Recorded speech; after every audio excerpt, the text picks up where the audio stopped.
Hello, critter protectors. Mr. Jim here, and welcome to Kids Animal Stories, a place where there's always a mystery and adventure around every single corner. If you love critters of all shapes and sizes, I need you on our Critter Protector team. Join our adventure as we learn about critters from around the world and in our backyards. Well, my friends, are you ready for today's adventure? Me too, let's go!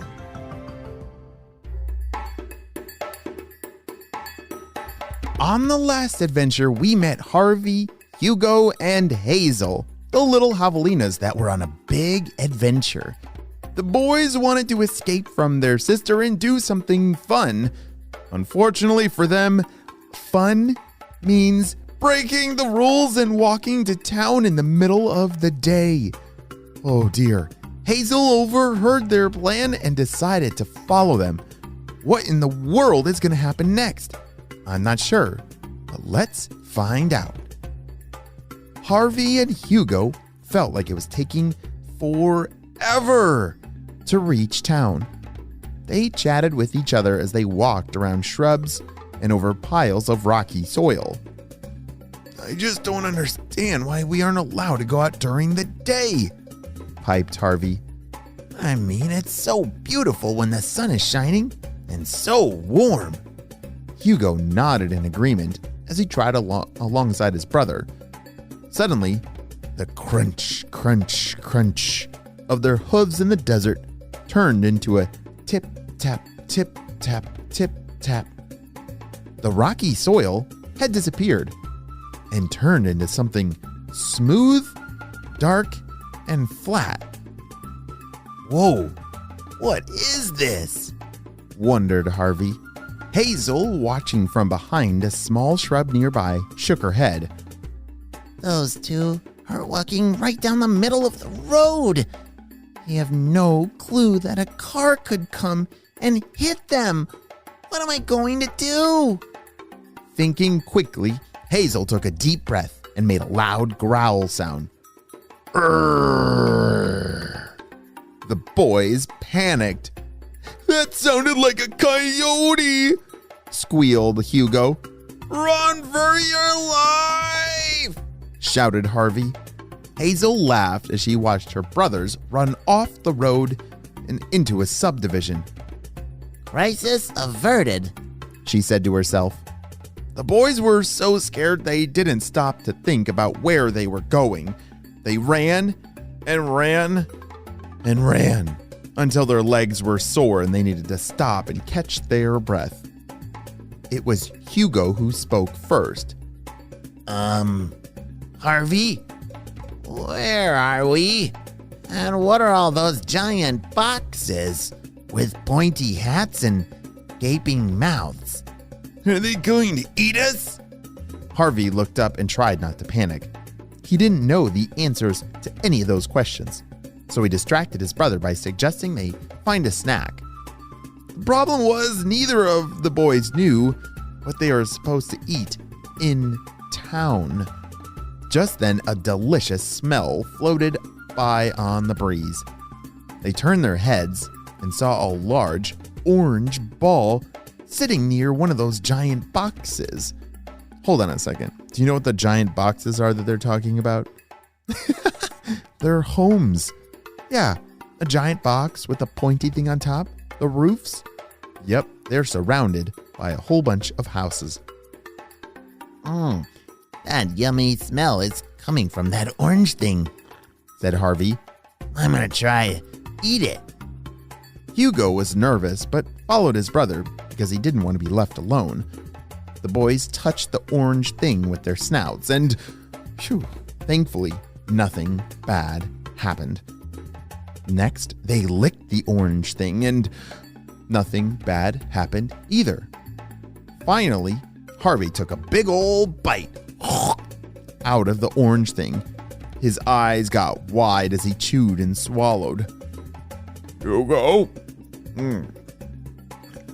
I think these orange things are candy. Both boys dug in, and in no time, they had eaten every last bit. Oh, I wish we had another, they said in unison. Just as the words left their mouths, they looked up and saw more orange things. The pair could not believe their eyes and spent the next hour chomping down as many orange things as they could. It was fun for a while, but eventually they ate too much and their stomachs started to hurt. What in the world are they talking about? Do you know what kind of orange round thing? It's not basketballs, because that wouldn't taste good. I'm not sure. I don't feel so good and it's so hot. I think it's time to go home. But which way is home? Asked Hugo. At that moment, they realized they were lost. They were hot and exhausted and had no idea how to get home. Harvey started to cry. I wish we would have brought Hazel with us. She would know what to do. We should have listened to what Mom said about not leaving our squadron and going into town. At this point, Hugo was crying too. I just want to see Mom. Hazel, who had been following her brothers and watching the whole thing, decided they had suffered enough. She walked out from behind a boulder and said, Do you two need some help? The boys couldn't believe their eyes. Their sister had followed them and would know exactly what to do to get home. They ran up to her, gave her a hug, and apologized for being mean to her and running away. Mom has those rules for a reason, Hazel said. She isn't trying to spoil your fun. It's just too hot in the daytime for us to be outside. We aren't supposed to leave the squadron because she doesn't want us to get lost. And if you get sick, if you eat something without knowing what it is, then you don't have anyone to help you. Harvey and Hugo nodded their heads seriously. We understand now, they said in unison. Now will you please take us home? Hazel led her brothers out of the neighborhood, down the road, and back into the desert. She used her nose to guide her as she tried her best to answer Harvey's questions. What were those giant boxes with pointy heads? He asked. Those are houses. That's where humans live. I guess you could say it's kind of like their territory. Why do the houses have mouths? He asked. Those are open garage doors, silly. It's where they put their cars. Oh, well, then what are those delicious orange things and why do they make us feel sick? Those are pumpkins. The humans use them to decorate for the fall time. You feel sick because it's a new food and you ate way too much of it. It was pumpkins. Oh, did you guess pumpkins? I definitely did not see that one coming. Finally, Harvey was satisfied and followed along behind her sister quietly. By the time the siblings made it back to the squadron, it was dark and everyone was awake.